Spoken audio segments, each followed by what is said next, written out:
Ayan guys, nakasakay na kami sa sundo namin na kotse. So ito yung kasama sa Airbnb namin. Palabas na kami ng airport, napagkamalan pa kami ng Thai, yung driver namin.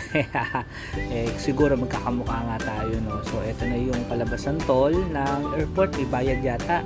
Anyway, ang ganda ng bridge nila dito. Yan, napakahaba niyan. Then pagdating namin sa area namin, so ito, nagutom kami, naghanap po na kami makakainan.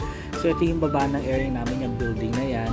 So hanap kami lahat ng makakainan, sarap ng pagkain dito guys. So pagkatapos namin kumain, may hinahanap kaming bookstore, pero bago yun may nakita kaming isang magandang bahay dito, parang may exhibit ng painting dyan sa loob.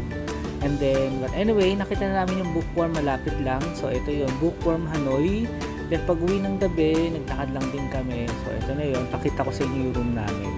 So yan yung room namin na nakuha namin sa Airbnb. Okay guys, see you naman sa old quarter.